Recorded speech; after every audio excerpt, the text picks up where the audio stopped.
Assalomu alaykum hurmatli tinglovchilar. Bugun sizlar bilan matematika o'qitish metodikasi fanidan boshlang'ich sinf matematika darsidan tashqari mashg'ulotlarni tashkil etish, boshlang'ich sinfda matematika o'qitishni tashkil qilish shakllari mavzusida suhbatlashamiz. Bugungi mavzuni men Termiz davlat pedagogika instituti boshlang'ich ta'limda matematika va ona tili kafedrasi o'qituvchisi O'roqova Sharofatxon Saidqul qizi ochib berishga harakat qilaman. Demak, rejalarimiz bilan tanishtirib o'taman. Dars va uning vazifalari. Ikkinchi rejamiz matematika darsida asosiy didaktik maqsadlar. Uchinchi rejamiz matematikadan dars turlari. To'rtinchi rejamiz o'qitishni tashkil qilishning darsdan tashqari shakllari va mohiyati. Beshinchi rejamiz matematikadan sinfdan tashqari ishlarning turlari va mohiyati. Dars va uning vazifalari shundan iboratki, bunda asosan biz o'qitish shakli nima ekanligini bilib olishimiz zarur. O'qitish shakli bu o'quvchilarning o'quv bilish faoliyatlarini uni turli sharoitlarda, sinfda, ishlab chiqarishda va hokazolarda o'tkazilishga muvofiq ravishda o'qituvchi tomonidan tarbiyaviy o'qitish jarayonida foydalaniladigan qilib tashkil etilishidir. Boshlang'ich sinflarda matematika o'qitishning tashkiliy shakllari dars, uy vazifalarini mustaqil bajarish, o'quvchilarning yakka tartibda guruh va jamoa bo'lib ishlashlari, ekskursiyalar, sinfdan tashqari ishlardan iborat. O'quv dasturi davlat ta'lim standarti asosida Respublika Xalq ta'limi vazirligi tasdiqlagan davlat hujjati bo'lib, uning bajarilishi majburiydir.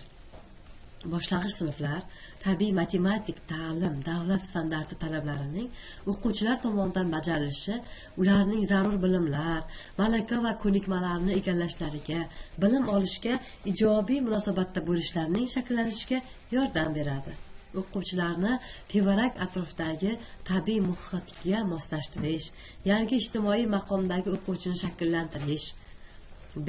Faoliyatning har xil turlarini o'quv, mehnat, muloqotni egallash. V variantda o'z-o'zini nazorat qilish hamda baholashga o'rgatish. G variantimizda esa muayyan umumiy tabiiy ilmiy iqtidorning belgilangan darajasi va uning keyingi taraqqiyoti tavsifi ko'rib chiqiladi. O'qitish shakllari turlari quyidagilardan iborat. Frontallashgan shakl. Bunda barcha o'quvchilar bir vaqtda o'qituvchi rahbarligida ishlaydi. Individual shakl. Har bir o'quvchi mustaqil topshiriq bajaradi. Guruhli shakl. 3-5 kishilik guruhlarda hamkorlikda ishlash. Juftlikda ishlash shakli. O'quvchilar 2 kishilik juftlikda hamkorlik qiladi. O'yinli shakl. Didaktik o'yinlar orqali bilimni mustahkamlash. Aralash shakl. Bir nechta shakllarning uyg'unlashuvi hamda sinfdan tashqari shakl. Bunda darsdan tashqarida o'tkaziladigan mashg'ulotlar ko'riladi.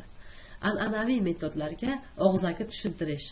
Ya'ni og'zaki tushuntirish bu suhbat og'zaki tushuntirishning afzalligi yangi mavzuni tez yetkazish, kamchiligi esa o'quvchilar passiv bo'lib qolishi mumkin.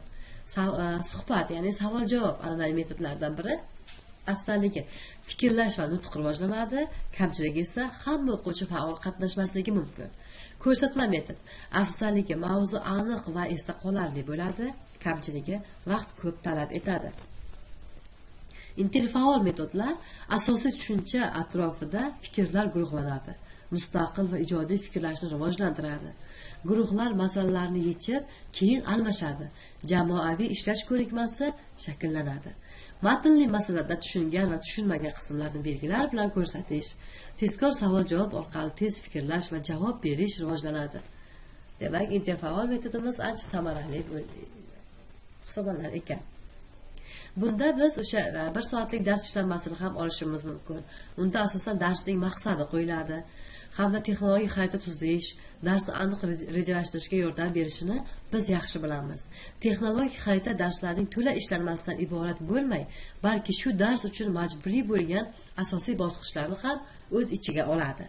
Demak, bunda darsning vaqti, mavzu, o'sha darsning maqsadi, o'tilganlarni takrorlash, yangi mavzuni bayon qilishga tayyorlanish, yangi materiallarni bayon qilish usuli, mustahkamlovchi mashqlar tizimi, mustaqil ish, ko'rgazmali vositalar, uyga vazifa, Dars maqsadlarini muvaffaqiyatli amalga oshirishning to'g'ri yo'llarini topishga darsning ta'limiy va tarbiyaviy vazifalarini, irodani qiziqishlarini va qobiliyatlarini rivojlantiruvchi vazifalarni aniqlash yordam beradi.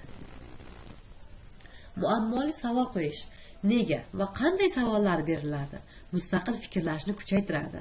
Muammoli vaziyat yaratish: qiziqarli masalalar orqali muammo keltiriladi. Qiziqish va izlanishni oshiradi. Masala tuzish: o'quvchi o'zi masala tuzadi, ijodkorlikni rivojlantiradi, lekin har doim to'g'ri masala tuzmasligi ham mumkin.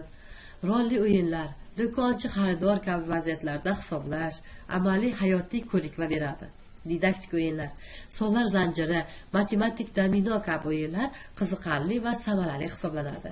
Krossvordlar: sonlar va shakllar bo'yicha krossvord tuzish. Onlayn gamifikatsiya, ya'ni onlayn o'yinlar va testlar orqali. Aqliy hujum: muammoni birgalikda hal qilish usullaridan biri hisoblanadi. Parlar usuli: juftlikda ishlash. Jamoaviy loyihaga esa xarajat jadvali tuzishimiz mumkin bo'lar ekan. Hamkorlik va fikr almashish orqali yangi g'oyalar yuzaga keladi. Multimedial darslar, demak, video va animatsiya orqali tushuntirish qiziqishni oshiradi, lekin texnikani talab qiladi. Onlayn platformalar, Kahoot, quiz orqali testlar, interaktiv o'qitadi. Internetga bog'liqligi, albatta, buni ham aytib o'tishimiz kerak. Elektron darsliklar, elektron kitob va interaktiv topshiriqlar mustaqil ishlashni kuchaytiradi. O'qitish shakllarining taqqoslanishi, demak, shakllar, demak, frontal, individual, guruhli, o'yinli va hokazolar tarzda bo'lishi mumkin. Afzalligi: tartibli va intizomli, tezkor, mustaqillikni rivojlantiradi, hamkorlik rivojlanadi, qiziqarli motivatsiya beradi. Kamchiligi: individual farqlar hisobga olinmaydi, nazorat qiyinlashadi, tenglik bo'lmasligi mumkin, vaqt behuda ketishi mumkin. Misol tariqasida yangi mavzuni tushuntirish, alohida masala yechish, plakat tayyorlash, matematik dominolarni olishimiz mumkin. Xulosa va tavsiyalar: aralash yondashuv, turli metodlarni birlashtirib qo'llash eng samarali natija beradi. O'quvchi markazli, individual farqlarni hisobga olgan holda metodlarni tanlash muhim. Zamonaviy texnologiyalar, akt vositalarini an'anaviy metodlar bilan muvozanatli ishlatish. Muvaffaqiyatli matematika ta'limi uchun metodlar xilma-xilligini ta'minlash va o'quvchilarning faol ishtirokini rag'batlantirish zarur. Dars mazmunini aniqlash uchun o'qituvchi quyidagi talablarga rioya qilishi kerak. Dars mazmuni dasturga mos kelishi va uning maqsadlaridan kelib chiqishi. Ikkinchisi, g'oyaviylik va e'tiqodni tarbiyalash. Darsda o'quvchilar dunyoqarashlarini kundalik axloq asoslari asosida shakllantirish uchun eng qulay, yaxshi sharoit yaratish zarur. Uchinchisi, darsni turmush bilan, o'quvchilarning shaxsiy tajribasi bilan bog'liqligi. To'rtinchisi, o'quv materialining o'quvchilarga tushunarli va ularning kuchlari yetadigan bo'lishi. Dars mazmuniga har xil masalalar, mashqlar kiradi. O'qituvchi dars mazmuniga mos bo'lgan masalani tanlashi lozim. Matematikadan dars turlari: bularga murakkab darslar, yangi materialni o'rganish darsi, bilim, malaka va ko'nikmalarni mustahkamlash darsi, takrorlash, umumlashtirish darslari, bilim, malaka va ko'nikmalarni nazorat qilish darsi, muammoli dars, noan'anaviy darslar kiradi.